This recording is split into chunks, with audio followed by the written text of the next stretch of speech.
from the oldest city in the USA, St. Augustine tonight, with our guest, Patty Wagstaff, Jason Cullum, Tessa Lord, musical guest of Side 3 Band, special guest, Mayor Tracy Upchurch, with your host, Jorge Rivera.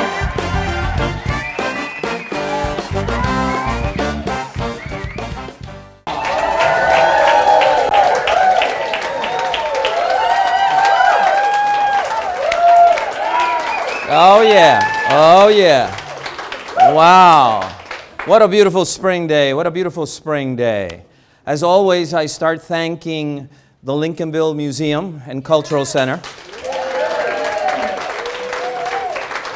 Also, the Ancient City Brewery. That beer makes those jokes really funny. Also, I want to thank the St. John's Cultural Council, helps us with the music. And Vectovision, Art and Life in 3D, seeing the world in a different way. Oh yeah, oh yeah. Well, yeah, it's a beautiful day out there today. It was so lovely. I said, gee, it'd be nice for a bike ride, but I have a show to do. So here I am. It's also tax season. I don't know if you're aware, April is there. Yeah, you know, they want your money. Uncle Sam wants your money.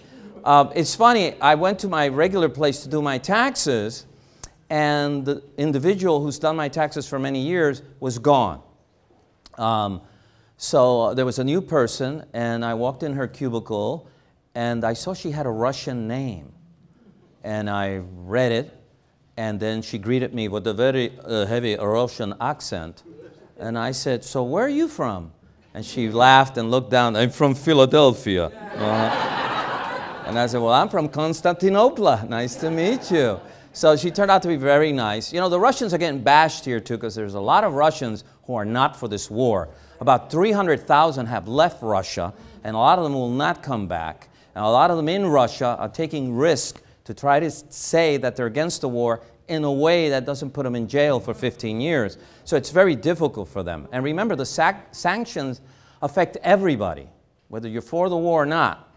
You know, it's not there. So I watch a lot of Russian YouTubers who go into the mall and say, Starbucks is gone, IKEA is gone, you know, and they show the prices also have doubled and tripled. So they're getting bashed in their own way, especially those who are not for this bloodbath. Another thing, Riley Leon. This kid was in his pickup truck when he drove right into a tornado in Fort Worth, Texas area. The tornado takes his pickup, twirls it around, picks it up, slams it on the side, picks it right up, and he steps on the gas and he goes. The thing is old, you know, but he gets out. Now, really humble kid. He had gone to a, what's it called, a Whataburger to look for a job, and he was coming back from that interview. The people saw this. He came out with very little, just a couple of bumps and bruises. So the Fort Worth area just felt for him. His truck was destroyed. He's, you know, from a Mexican family with the name Leon. Chevy, General Motors, and the Chevy dealer in Fort Worth got him a brand new Chevy truck, Silverado. Now that's community. Plus then they threw in a check for $15,000. Hey, it's gonna be a nice Cinco de Mayo, huh? So, you know, those things warm you up. You know, it doesn't take much to make someone happy. I mean, that's a lot there, but I mean, I went to Winn-Dixie the other day, and I saw the girl at the cashier, and she had the hijab. It's the covering that Muslim women wear. And I saw her. She was very sweet to everybody, and she packed my stuff, and just as I was leaving, I looked at her and I went, Salam alaikum. Her face lit up like a Christmas tree. And she went back, Malaikum Salam. It's just those little things that you could do to change the world. Did you see the Oscars? Yeah. That whole term of slap happy, has a whole new meaning now. I mean, that was something else. I'll keep my comments private, but that was, you know, I've seen the Oscar where it's gotten really tense. I know a lot of you are very young, but I'm an old man. But I remember when Marlon Brando sent an Indian woman to refuse his Oscar because at that time, I think it was Nixon, they were literally killing Indians on the reservation who were activists. And Marlon wanted to protest against what was going on. Vanessa Redgrave gave a pro-Palestinian speech.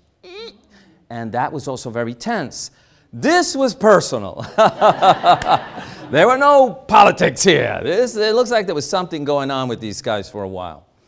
Cutest story of the year. Jacksonville Baptist Hospital. 10 babies were born to a duck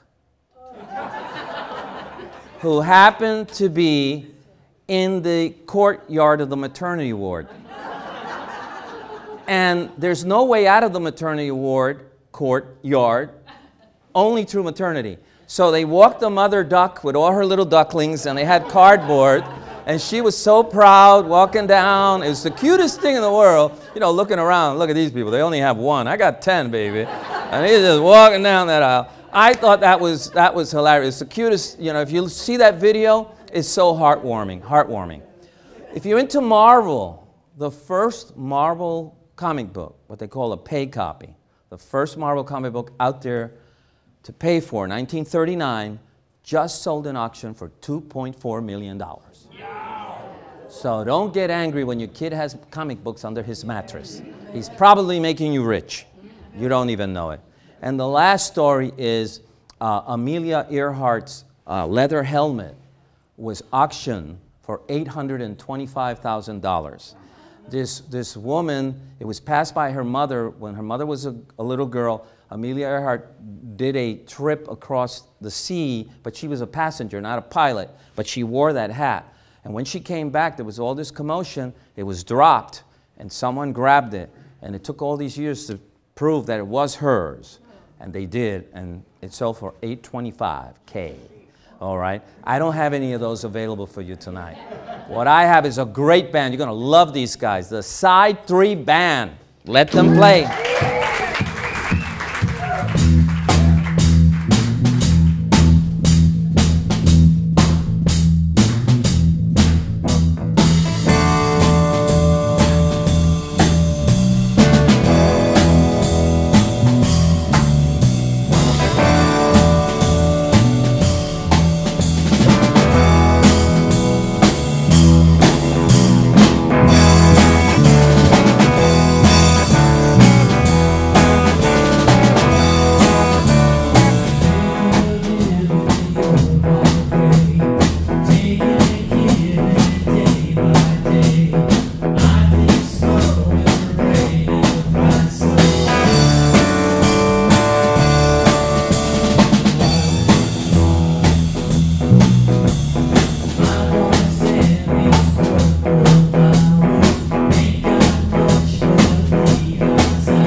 Nothing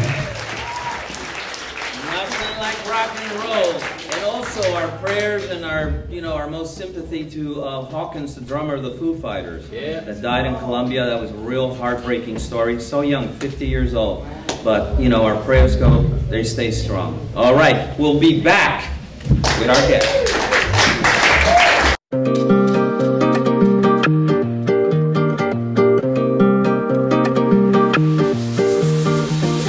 Splendide, très magnifique. Ooh la la, I like what I see. This is a look of bliss, it's a look of love. Adding a little dash of this and throwing a little handful of that, mixing a bit of heart and a touch of love. Oh, incroyable, amazing. Oh, surprenant, surprising. Oh, stupéfiant, so stunning. Oh. We're back, ladies and gentlemen.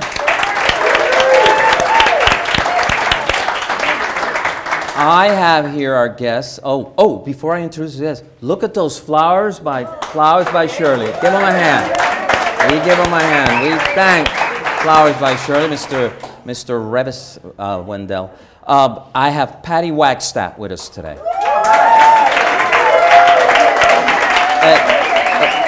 And it was interesting when I was finding guests for this, I kept getting emails from people, you gotta have Patty Wagstaff.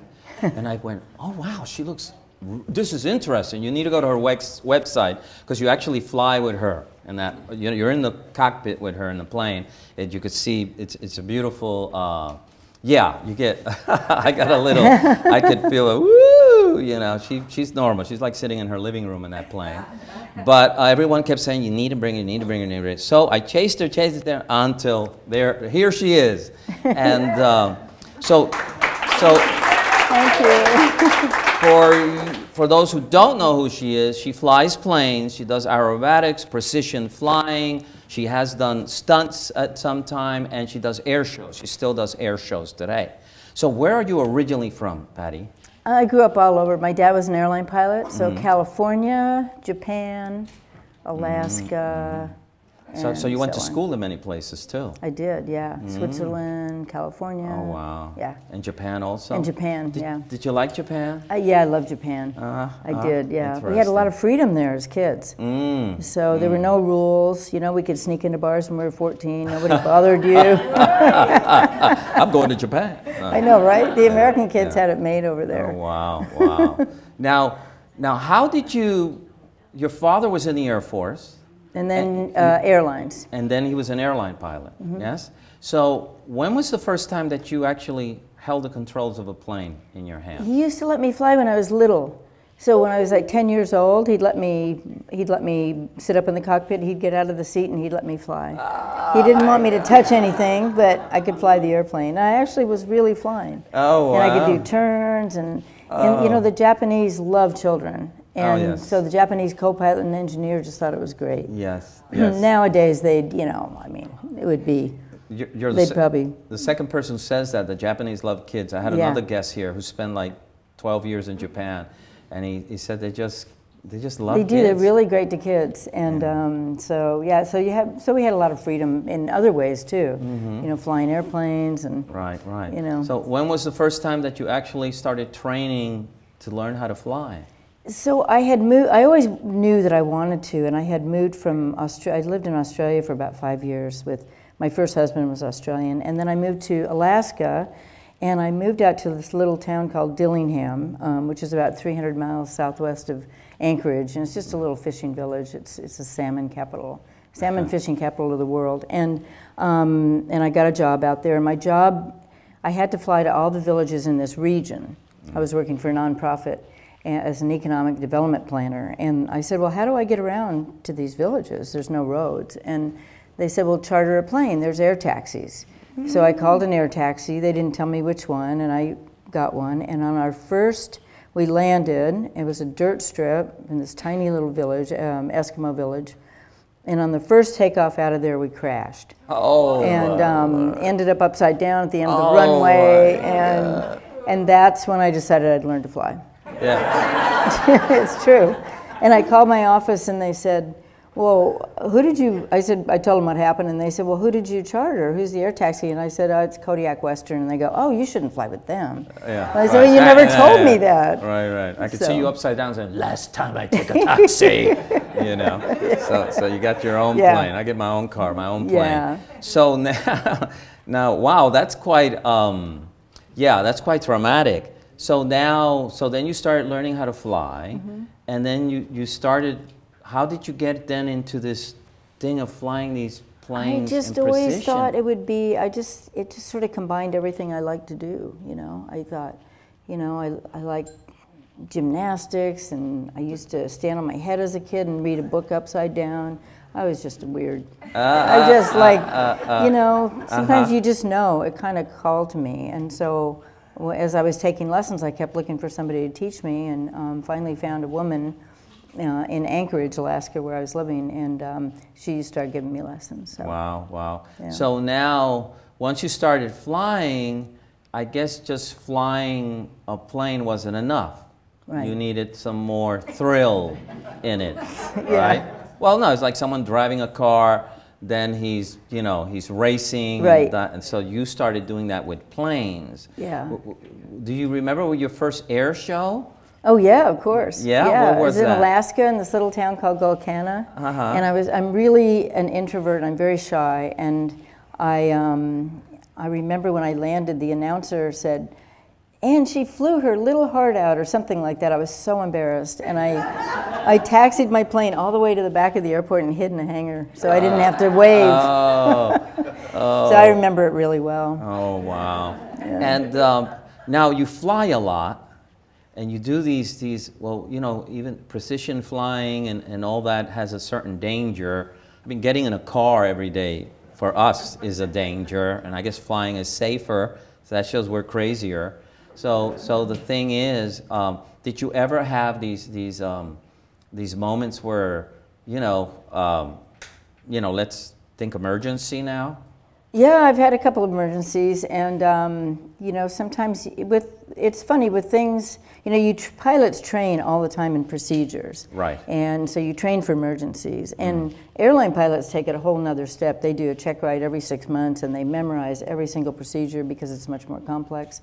But until you actually have one, you don't know how you're going to react. But if you have the training for it, then you react the right way. Right. It's almost like a muscle memory. Yeah. Of all so much so. Yeah. So it's really important to have procedures for anything that you do, that has risk in it. Now you say you also go to Kenya quite a bit to help wildlife out there fly, help them with safety about their planes, flying their planes. Yeah, so the Kenya Wildlife Service they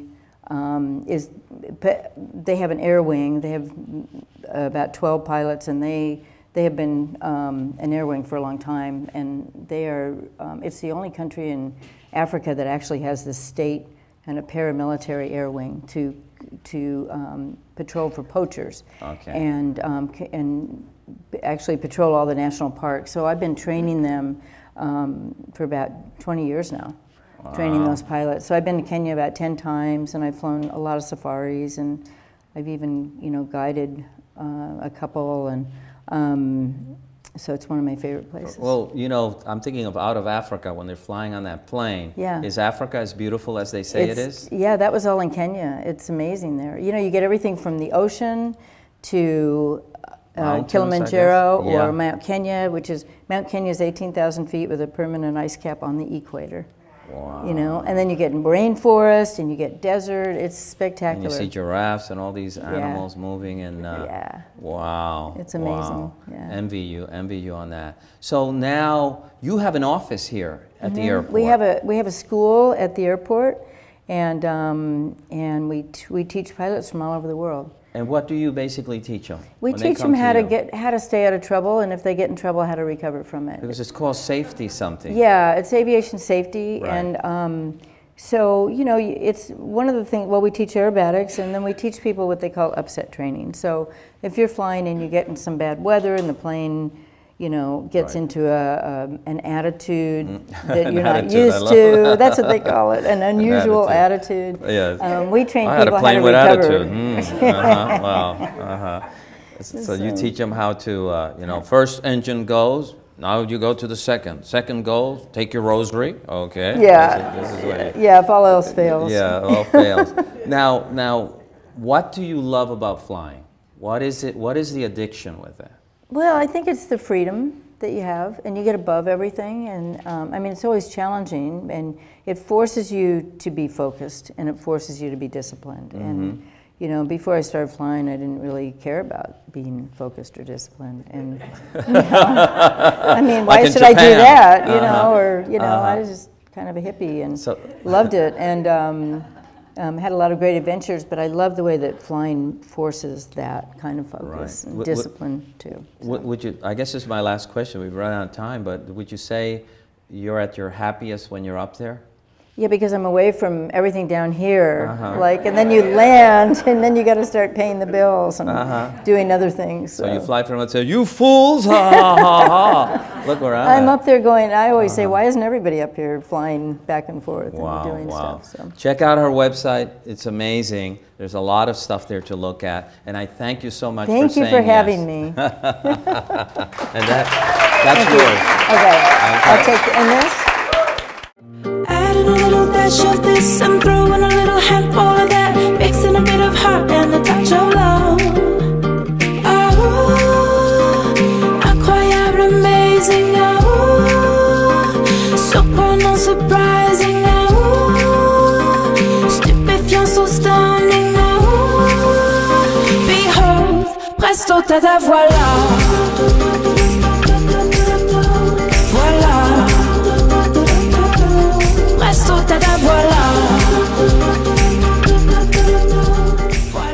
We're back, ladies and gentlemen.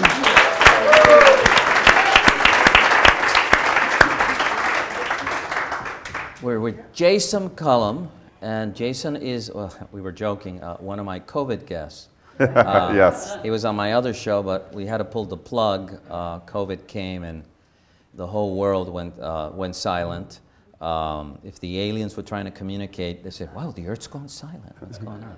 So we've had some great conversations, really enjoy our conversations. He is the pastor of the Christ Church, and that is what, Green, what is that? Yeah, it's right off of Greenland Road, but the easiest way to explain it is it's the corner of 295 and 95. Okay. So right there off the highway. Right there. I got a chance to it's big, it's beautiful, it's modern.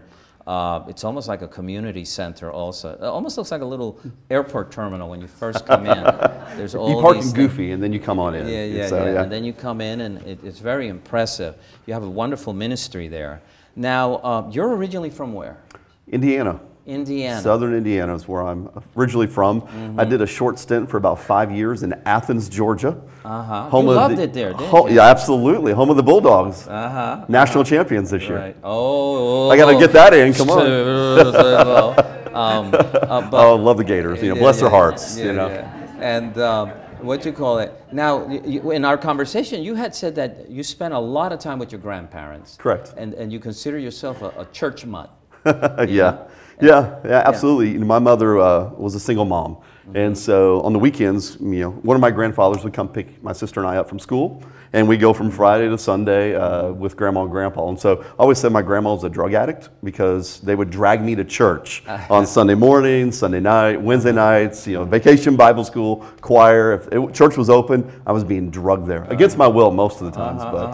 That's funny. So, about what age did you feel that you needed the gospel or you needed that spirituality in your life? Because usually when parents or grandparents drag you, it's not going to rub in. You know what I'm saying? You're exactly right. You know, it has to be like everything else out of your volition. Correct. To want to do it. Yeah, you have to own your own faith. And so I was a sophomore, getting ready to go into my junior year of high school, and honestly for me it was a relationship. You know, I had several friends that attended a church, and their youth pastor invited me over to his house for a Bible study, and I'm like, Bible study? No, thank you. And then he said free pizza. I'm like, I'm in. That's all you had to say. Why didn't you leave with free pizza? I would have said yes to anything. And so I showed up at his apartment with a couple of my friends, and I'll never forget, he said, let's open the Bible to a book of Daniel, and opened up, and it was about a couple teenage kids who were taken away from their homeland, and still, no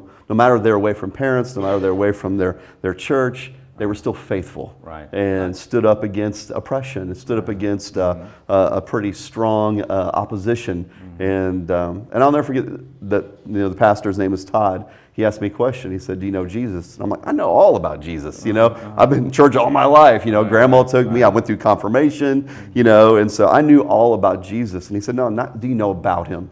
Do you know him?" Oh, okay. And no one had ever asked me that question before. And I said, "Well, I know about him, but I don't know him." And he said, "Well, why don't you open the book of John and read through the book of John?" I'll never forget, 21 chapters, read it, and I found out that the God of the universe was madly, passionately, head over heels in love with me. And I fell just as in love with him. The book of John, I found out the four of Matthew, Luke, what's that? Mark and John. I think John for me was the most emotional. It was very emotional. Well, it was written by John, who he is referred to many times as the disciple that Jesus loved. Right. And so they also believe he was one of the youngest disciples, and so there was a special connection with Jesus. And so he was a part of Jesus' inner circle. So you had one of the most intimate portraits of Jesus in the Gospel of John. Right. So now, how do you go from now accepting and then becoming a pastor? Yeah, that's a whole nother story. I don't know if we have enough time for that one, but I was a runner. I went to Indiana University to run cross country and track at Indiana, and I was going to be an attorney, and so that was my goal, is to train with Olympians and to be an attorney, because it was about money, and I said I could always be a Christian anywhere, and so I was given an incredible opportunity to go train with a guy by the name of Bob Kennedy, two-time Olympian, and trained with him. And it was that year, though, I was at Indiana University and living through everything. As a college kid, fraternity, Division I athlete. Every goal, every dream I ever had as a kid was coming true. Right. But I felt empty. Okay. I don't know if you've ever said you wanted something, you wanted something, you got it, you went. I hear that a lot of people who decide to convert to a faith is that hollowness. Yeah, You exactly. seem they have everything. Yeah. The sports car, the pretty girlfriend, the great job, and yet there's this hollowness. It's emptiness, and so I cleaned up my locker at Assembly Hall the last day of my freshman year and put everything in a bag, and then I took it out, and there was a dumpster as I was walking by, and I just tossed it in. And I said, this running thing and where I'm going, it might be my plan.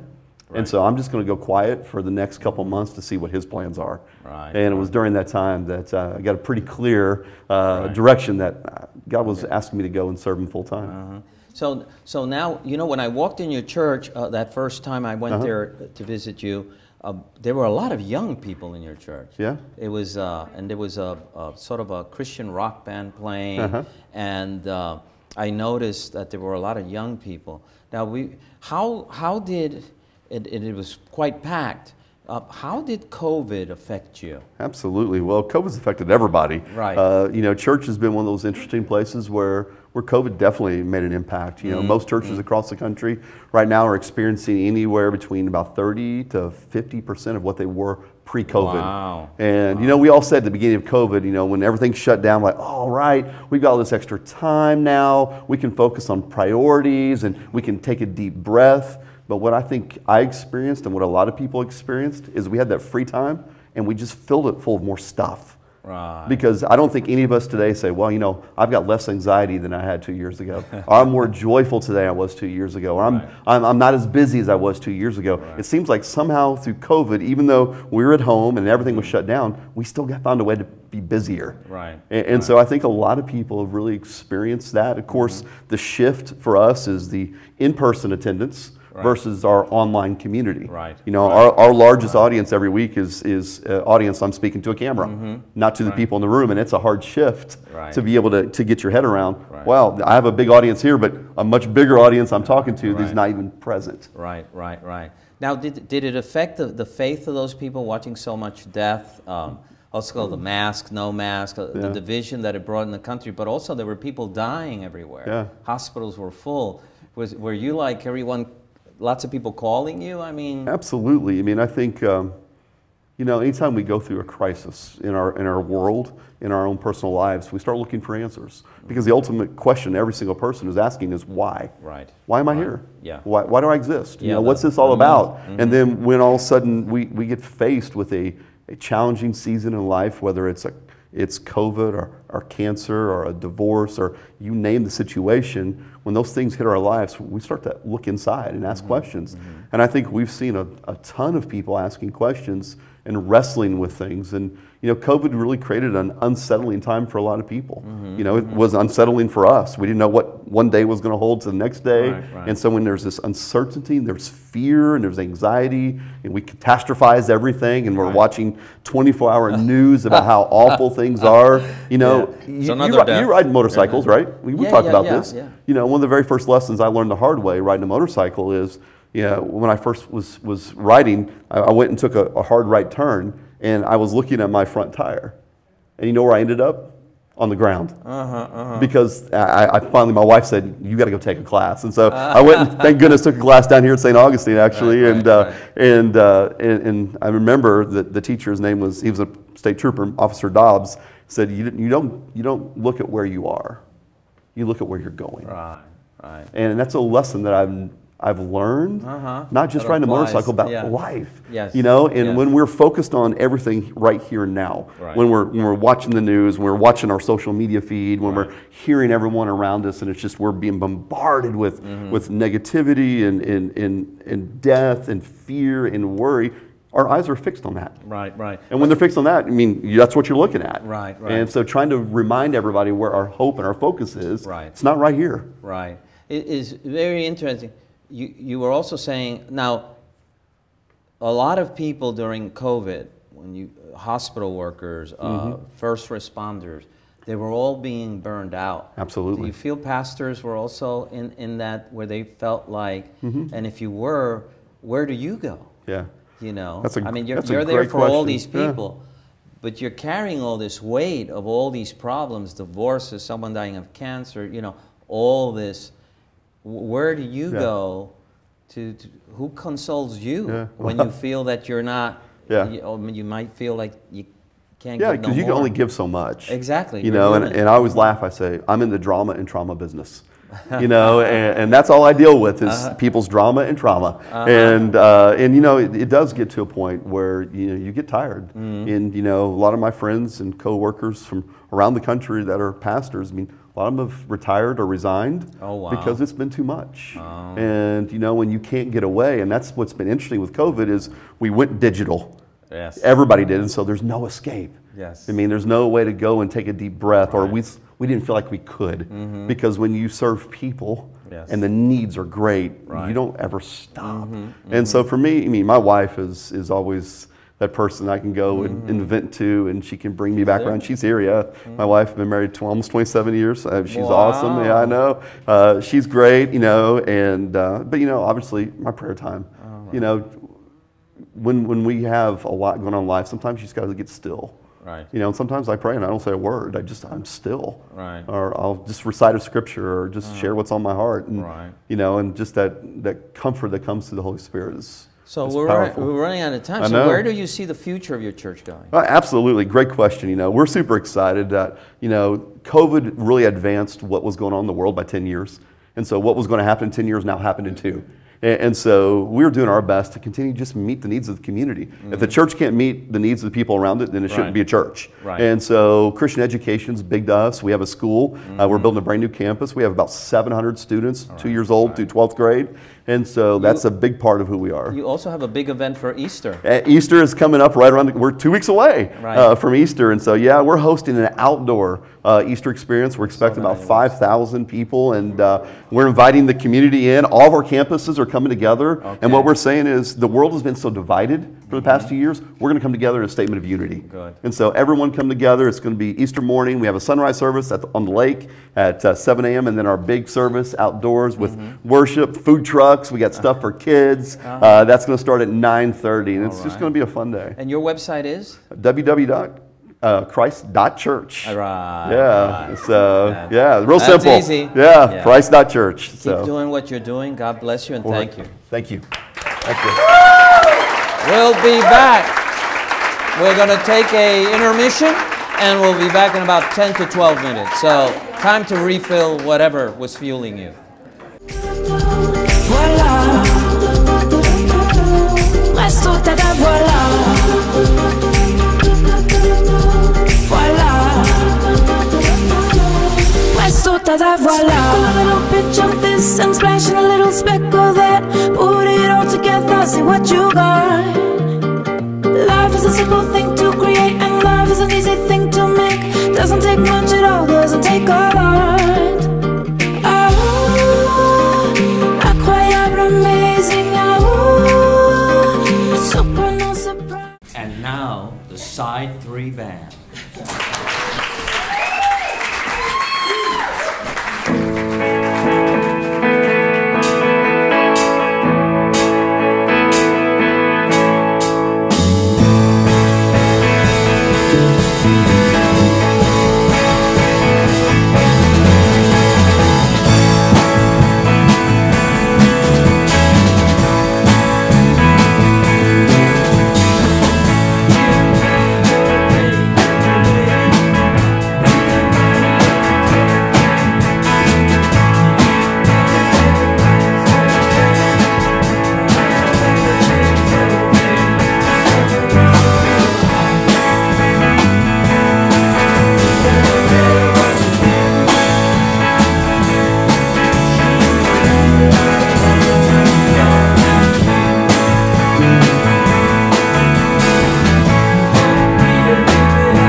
After these messages. Let's give a hand to my Latin queens, my Latin queen. Venezuela, Puerto Rico. And in the back on the lights I have Tom Mangan. He's my U.S. Marines back there. Take that beach. We're back, ladies and gentlemen. I'm back here with what you already know as a slider, where we bring people from the community that have announcements and events and things they're doing. Start with the amazing Christina Parish Stone. She is the director, the executive director of the St. John's Cultural Council. And since she's been their chief of the tribe, many great things have happened on the reservation. And so tell us some of the great things that have been happening.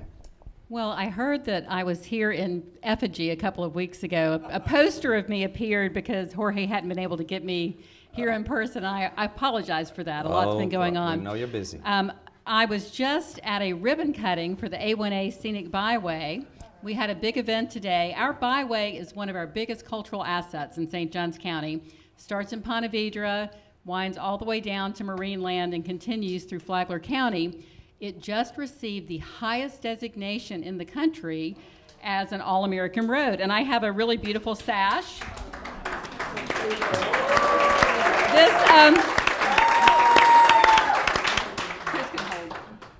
This is part of the 60-foot ribbon that went across the Bridge of Lions that they cut to announce the designation earlier tonight. So it was an exciting day. It's part of a National Byways Conference that we're hosting in St. Augustine this week. We've got people from all over the country here who are talking about how we can preserve these beautiful spaces in America. If you think about A1A and how it goes from Ponte Vedra through the Guana area, we've managed to, well, I'm not anti-development, but we need to preserve these beautiful parts of Florida. Yes, yes. And across the country, Scenic America and the different departments of transportation, the park services are all working together to preserve areas like A1A. I personally think we have the most beautiful byway in America, but we're celebrating it this week. All right. Also now, St. John's Cultural Council has a new base, a new headquarters. We do. We are so excited. Our new home is at the St. Augustine Waterworks. Yes. Thanks to the City of St. Augustine, who trusts the Cultural Council to manage that space for the community. We signed a lease in February. We hosted our first event. Our Recognizing Outstanding Women in the Arts Awards was this past Saturday. On Monday of last week, we had no furniture in the building, no internet. On Saturday, we hosted 150 people at a beautiful ceremony.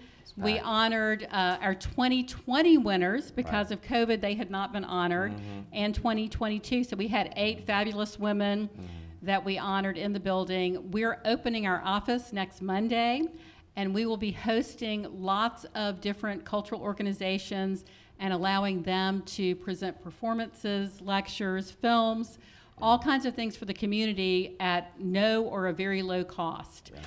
And we're very grateful to the City of St. Augustine for allowing this partnership. We have partners like the Main Library that will be doing programming starting in April. I know we have a lecture by historian David Nolan happening. Right. We have a classic theater will start doing their annual season of performances. The first show is The Immigrant. That opens the first weekend in May. We're going to be hosting part of the St. Augustine Film Festival. We're going to have potentially Ancient City Poets doing some open mics.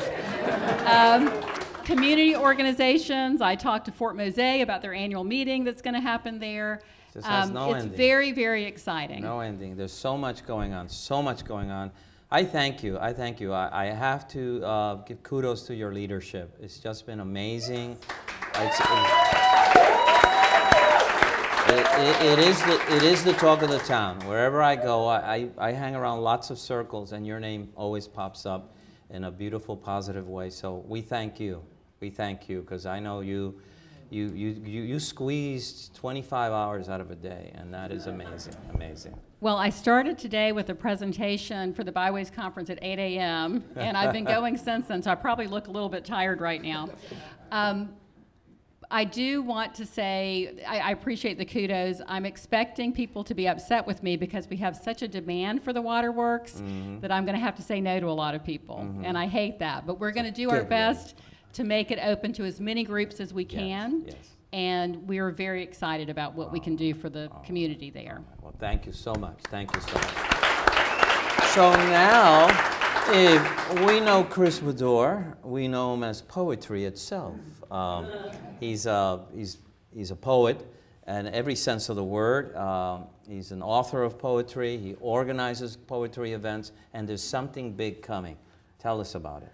Well, it's very fitting that Christina and I are sharing a couch together, because we've been working for the last 2.5 years on different poetry projects. During COVID, I invited her out to a socially distanced coffee, and at the end she said, "Chris, what can the Cultural Council do for the Ancient City Poets?" And I said, "Well, in April, we're going to be celebrating National Poetry Month. If you could give us a hand, that would be great. If not, I understand. We'll be doing it anyway, like we've been doing it for the past 10 years. Right. And we did. an activity last year. We did 4 weekends in April of different poetry events outside because of COVID and so forth.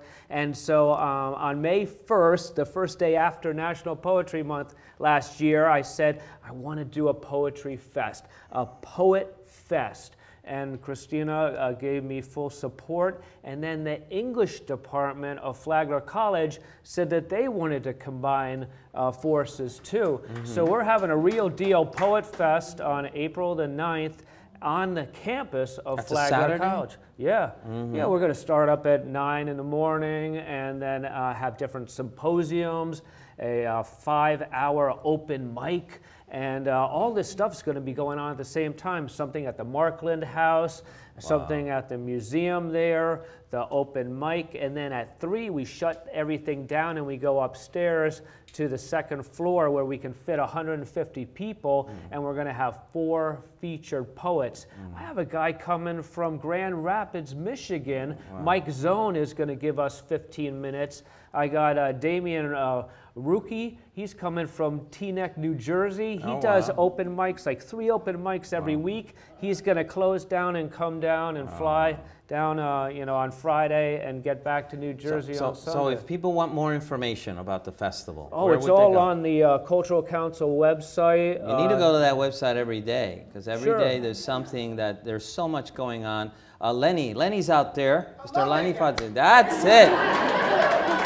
And Lenny, and the council also helped in that one. It's still there to the 22nd of April. I hope to visit it again on Friday with a friend. So there's so much going on in this town. So wear your poet beret and enjoy. I mean, if you've been away from poetry for a while, maybe it's time to come back. Because my favorite poet is Pablo Neruda. He's, for me, the one that always would get me. And also Adolfo Becker out of Spain during the Romanticism, you know.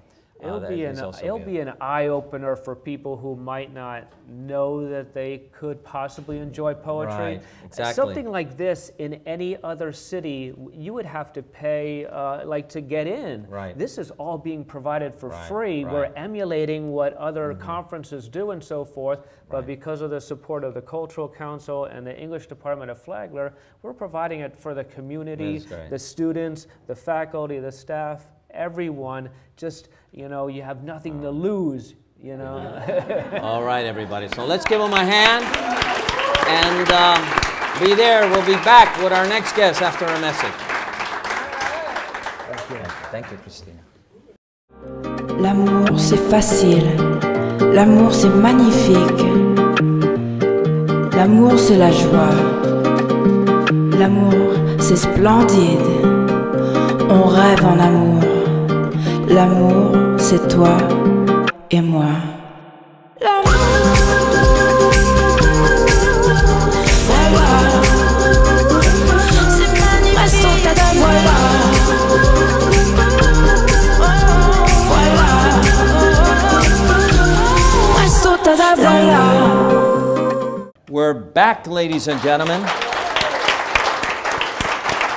We're back with our Honorable Mayor, Tracy Upchurch. Give him a hand.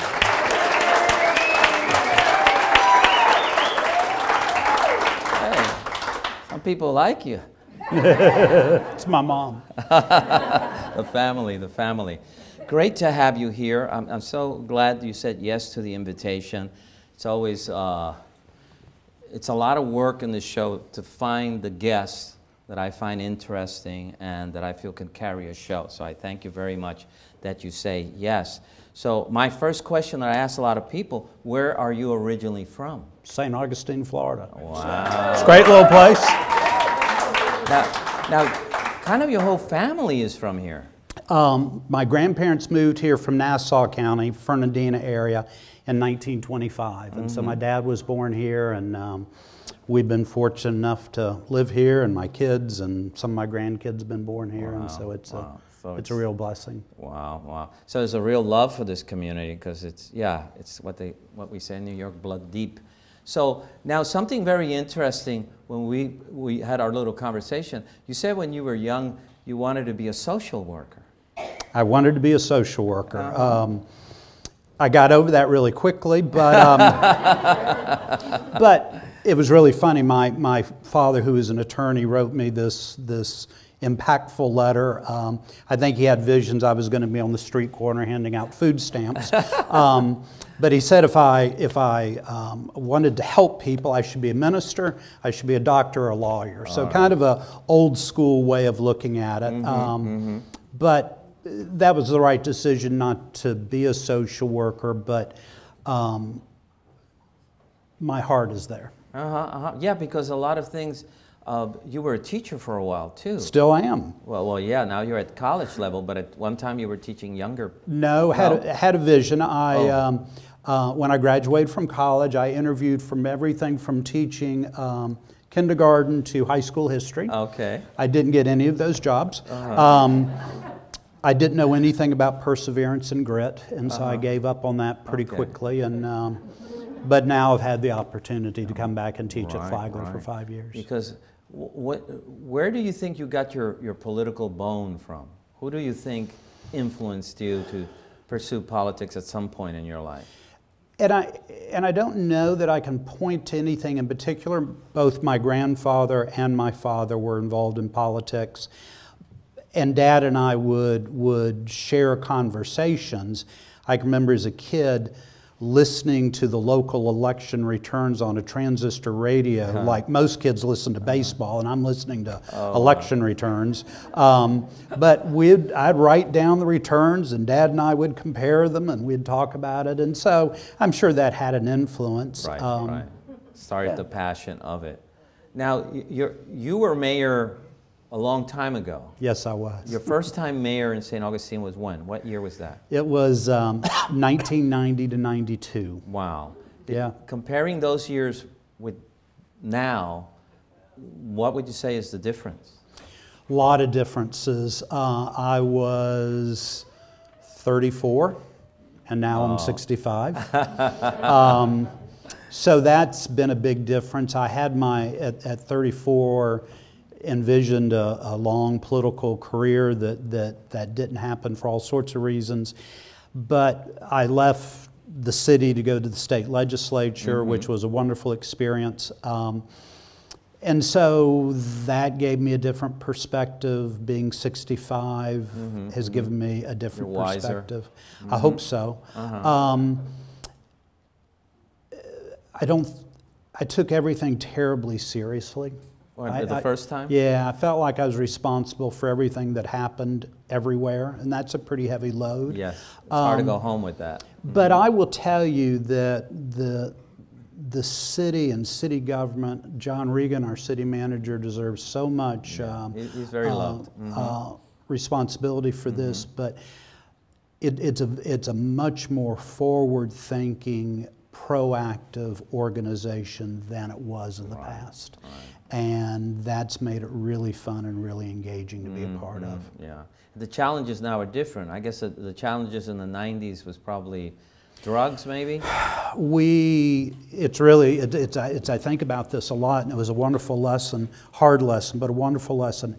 My recollection is my very first meeting as a city commissioner, my very last meeting 4 years apart, we had delegations from Lincolnville who were begging us to do something about street level crime, all driven by drugs. This was happening around the country too. Absolutely. It was a national concern. Crisis.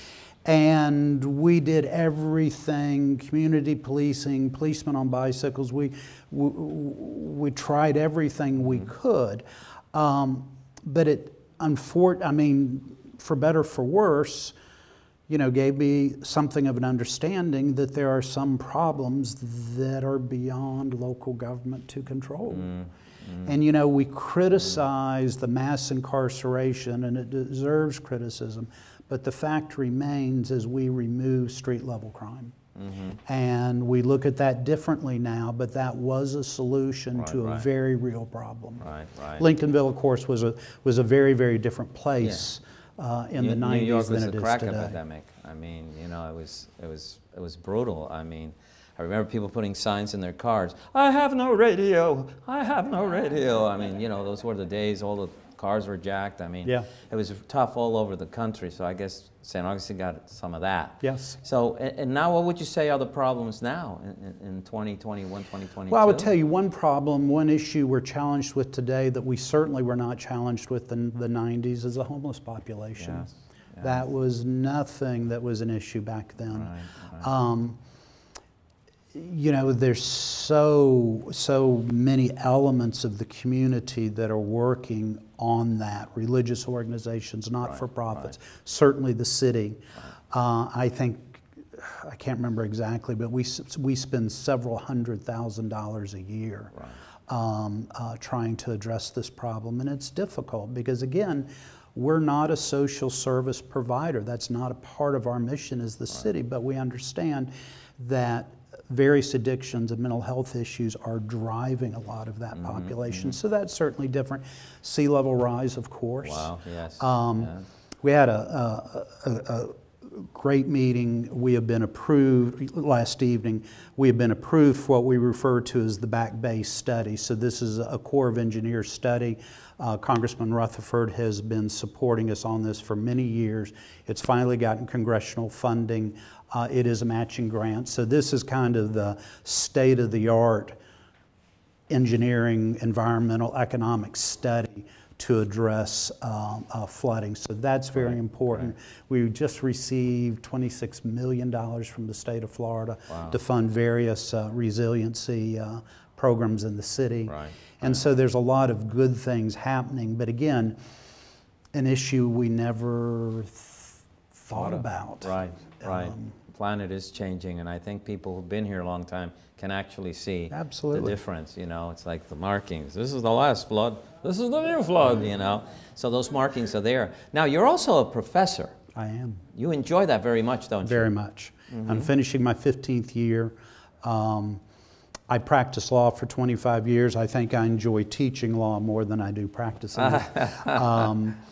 But Flagler has been a real gift in my life, and my students are a great source of joy. And what do you find in it that's so rewarding, that makes you so happy, that you keep doing it? That's a great question. I think a couple of things. One is to be paid to think big thoughts. I mean, I get paid to read books. And when you teach, not only are you reading, but then you're also engaging with it on a different level of thinking how I would explain this. So you're interpreting for them. Yeah, great word. And trying to connect it to other learning. That's certainly part of it. My students are just a ton of fun. It's an exciting time in their life. You know, we've got college athletes and kids that are so excited and are doing so many really interesting things. Just before the show, I was texting with a student that graduated, and he's getting ready to go to Moldova to engage with refugees that he's met with another friend, and it's just fun. I did a lot of teaching in East Germany when the reunification thing, and adults and children, and it was a tough time because the world was changing so fast. When the wall came down, it was like, wow, and no one could stop it. The old song on Broadway, "Stop the World, I Want to Get Off," you know, that kind of thing. We've run out of time. I thank you so much. I want to bring you here because a lot of people don't really know what a mayor does, you know. And it's great to have you and have a frank discussion. And God bless you, and keep up the good work. Thank you so much. Give him a hand. And we'll be back with our next guest in just a moment. We're back, ladies and gentlemen. We're back with Tessa Lord. A lot of you out there know her. She's been in the community for a while here, and as you see, she's an artist, she's an author, she has a podcast, she's a yoga addict. There's a lot of things about Tessa that make her a remarkable human being, and we're lucky to have her in our community.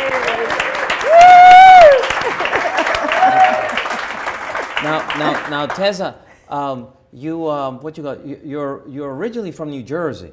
When people ask me where I'm from, I always say space. Oh, space. I do not talk about my place of origin because I don't really even connect to a state or a country. I'm from space. And I guess we all are, partly what's in the I universe think we all is in are, us. if we really admit the truth. Yeah, we're just something, you find our chemicals. But I was born in New Jersey. You're correct. All right. Now, through your life, you'd have many journeys. And the last journey and the longest journey has been this one, which is the one that's brought you happiness and peace. And so, how did you get there? What were the first signs that you were headed somewhere special? Oh man, when I was a kid, I just had connections. I had voices saying, "Ooh, hold on, fasten your seatbelt." And I said, "Really?" And the voice said, "Yeah." Like, yeah, you can't imagine what's going to happen in your life. And I said, okay, I'm ready. I just had a knowledge that things were going to be intense. And I have always more or less created intensity. If I didn't have it around me, I went for intensity. Even in the darkness of my life, I went for intense experiences. And now that I am not in the dark period, I have risen and recovered from a lot of the darkness, self-abusive stuff, and I have come to the light, and I'm just as intensely in the light. Right. In our discussion, something I found very interesting is one of your teachers was Hundertwasser. Yes. The Austrian. Well, I would say he was a friend. A friend. He wasn't a teacher. We ran into each other sailing in the West Indies, and we became immediately good friends. And I never had heard of Hundertwasser. And I was so ashamed because I went to a really good art school in America, and when he introduced himself, I said, "What do you do?" That's like asking Picasso, "What do you do? Your name is Pablo Picasso? What do you do?" Yes. It was very embarrassing. I was embarrassed because my education, I felt, we in America don't really go deeply into what's happening in Europe. Right, and it's just part of our system. Yeah. And in Europe, there's much more of a... Well, we don't go deeply with what happens with our own history, so don't get me started. Forget Europe, Art is much more an important part of life in Europe and other places, and in the East. It's more balanced. Yeah. People know a little more about their countries. They know more about us than we know about them. Because my conversations were lots of very young people who knew so much about the United States, and I said, wow, our kids wouldn't know that in high school. So now, it's funny. His name is funny because it's something like 100 Waters. Yeah, 100 Waters. Hundertwasser. Yeah, but his middle name is Rainy Day, and then his other name is Peace Realm. And it's such a cool hippie name. Cool hippie name. Yeah. Well, he would hate that if you said but that. what? But anyway, a lot of here probably don't know Hundertwasser, but he is quite a remarkable person who has departed from the planet, fortunately, just before 9/11. Oh, wow. I'm glad he did not live to see that. But he was one of the first environmentalist artists in Europe, and he really was very involved with the environmental movement, and he did live be-ins, and what he taught me was just to go for it, just to be as intense as you can, because the world needs to be shaken up, especially about what's happening with the planet. So my art has always been about the planet, always about consciousness, about how much the planet needs us to help it. And you try to shock a bit with your art. I do. I'm into shock art. I think so. In a good way. In a good way. And art that makes you think, like not shocking, like pornographic or anything. Yeah. Although I do like to have nude spirit bodies. All my paintings, for instance, are usually in their spirit body. But now, the people in your paintings are blue. Right, because that's the spiritual color, the color of water, the color of space, the color of the blue pearl when you meditate. And also in the Bible, they say angels. I was investigating what color are angels, because I did a whole series called The 21st Century Angels, what to color their skin. Well, we could have multicolored angels, but that's kind of like, duplicating what's happening here on earth. Right. But in the Bible, they say that angels are golden. And so I went with that. It seemed like a good thing. They just emanate this precious metal kind of vibration. And so now you say also that you're addicted to yoga, that yoga has healed you in so many ways. Right. Even as a young woman, you had problems with your spine, and yoga took care of that. Scoliosis really got me in big trouble when I was a kid. And doctors couldn't help, and so I was one of the first people that I knew in my circle who was standing on their head and doing sun salutes when I was 18 years old in Boston. And yeah, to this day I do broke leg yoga because I broke my leg recently. I'm on the floor every day since I was let out of the hospital doing some rendition. I truly believe that no matter what shape we're in, we can do yoga, because yoga is the way you approach life. It's not just necessarily. You had told me you don't need to do poses for yoga. Yoga is a way of the mind. It's a mental attitude so that everything is connected. And everything has consciousness. Yeah, that's yoga. One of the interesting books I've read in my lifetime, I had a buddy, he was a firefighter like I was at the time. Oh, wow, you were a firefighter. Yeah, wow, 4 years. And Dano, his name was Dano, like the character from Hawaii Five-0. We always used to say to him, book him, Dano. And he was a sweet young man. He grew up in Hawaii. He was from Long Island, grew up in Hawaii. And one day he gave me the book of Paramahansa Yogananda, the autobiography of a yogi. And I found the book fascinating, but it didn't transform my life or anything. But I found it I never forgot about the book. And I gave it to my brother. It just changed his whole life. Wow, that's amazing. I mean, it was like, dude, you know. I've heard so many stories like that. I met this one incredible artist, Tomas Sanchez, who was persecuted in Fidel Castro's Cuba. And he was very depressed. And he wasn't allowed to paint what he wanted to paint, which was to celebrate, the vivacity of being alive, because the regime said, no, it's about people. You got to paint people. So yoga people came like undercover and found Tomas, and he started practicing yoga and meditating, which is part of it. And he just blossomed. And today he's a very world famous landscape artist, but he's left Cuba. Oh, right, yes. Regimes like that. You have no other choice. Yeah, you have to leave. You leave or you die. Right, or you stay there just physically. And protest. You die intellectually, you die spiritually, you die emotionally, you die, yes. And now your paintings. The way I met you years ago was through your paintings, going to galleries and meeting you and other artists and seeing your art. What does your art try to convey? Well, we are one is the message.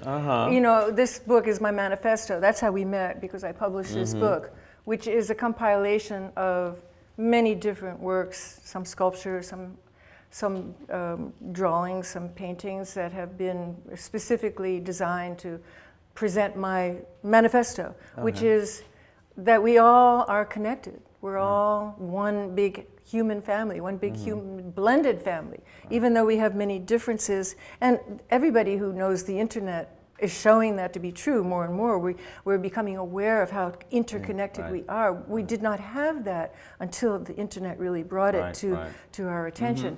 But as a kid, I always had this suspicion, and I felt it the more I investigated different ways of, expanding my mind. And then I was given proof. And this book talks about how I was given proof. And to me, it's no longer an if. It is definitely what is. So I honor that with my art. And these days, it's more about my books, the books that I do that are illustrated by my work. The beautiful illustrations. And now you have a podcast that you do with Mr. Carter Lord, who's out there. Carter, who's your official schlepper, I must say. My schlepper, my state manager. Yay, Carter! He's my co-host on this podcast that we started 3 years ago now, and we started it to document a car and tent camping trip that we started on before the pandemic. And every week we'd talk about where we were, what animals were at our campsite, and what we were seeing. And then when the pandemic hit, I said, we shouldn't stop, we should go into the inner journey. And so we started podcasting from our couch, which the podcast, by the way, is an iPhone. That's the only equipment we have. All right.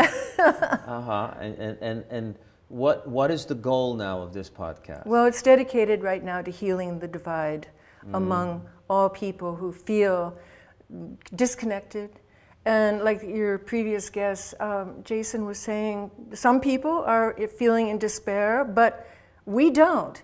We have the other alternative. We have that the pandemic has brought us an opportunity to get in touch with what's really true, which is that we are all connected. This is all big one fat family. And we have this immediacy to recognize it because of the climate. The climate change has brought it to our attention more than ever. So in a way, everything's just being orchestrated so that the puzzle's fitting together. Right. And the pandemic was an opportunity for many people, like Carter and myself, to go deeper into what is truly our connection with the divine, which is within. And so that's what we talk about on our podcast. Now, he comes from a purely like Christian-based, Bible-influenced background, and I am what I call an Eastern mystical person. I don't like to have one particular path assigned to me, but we talk about the same thing. We just use different vocabulary to get there. It's an interesting podcast. You should check it out. Yeah, you do. Where can you find this podcast? Well, it's called Teza Lord because I named it after myself because I thought, why not? You know, that's pretty intense to name a podcast after yourself. And it's wherever podcasts are available. You know, Spotify, iTunes, and you can type in Teza Lord and you'll find it. All right. I thank you so much for being on the show. And that's great. As always, I always enjoy talking to you. I always love to see what your new project is, what you're doing. And you're so loved in the community. And so not to have you on the show would have been a crime. Oh, well, I'm honored to be here. Thank you, Jorge. Yeah. Give her a hand. And we'll be back with Side 3 Band. Oh, they got a great song for the end. And now to close the show, the Side 3 Band once again. 1, 2, 3.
world a beautiful place. I thank you and reside. Love you all. See you next Tuesday. It's our last show, but we'll still have another show next week. Voilà, presto tada voilà. L'amour c'est facile, l'amour c'est magnifique, l'amour c'est la joie, l'amour c'est splendide, on rêve en amour, l'amour c'est toi et moi.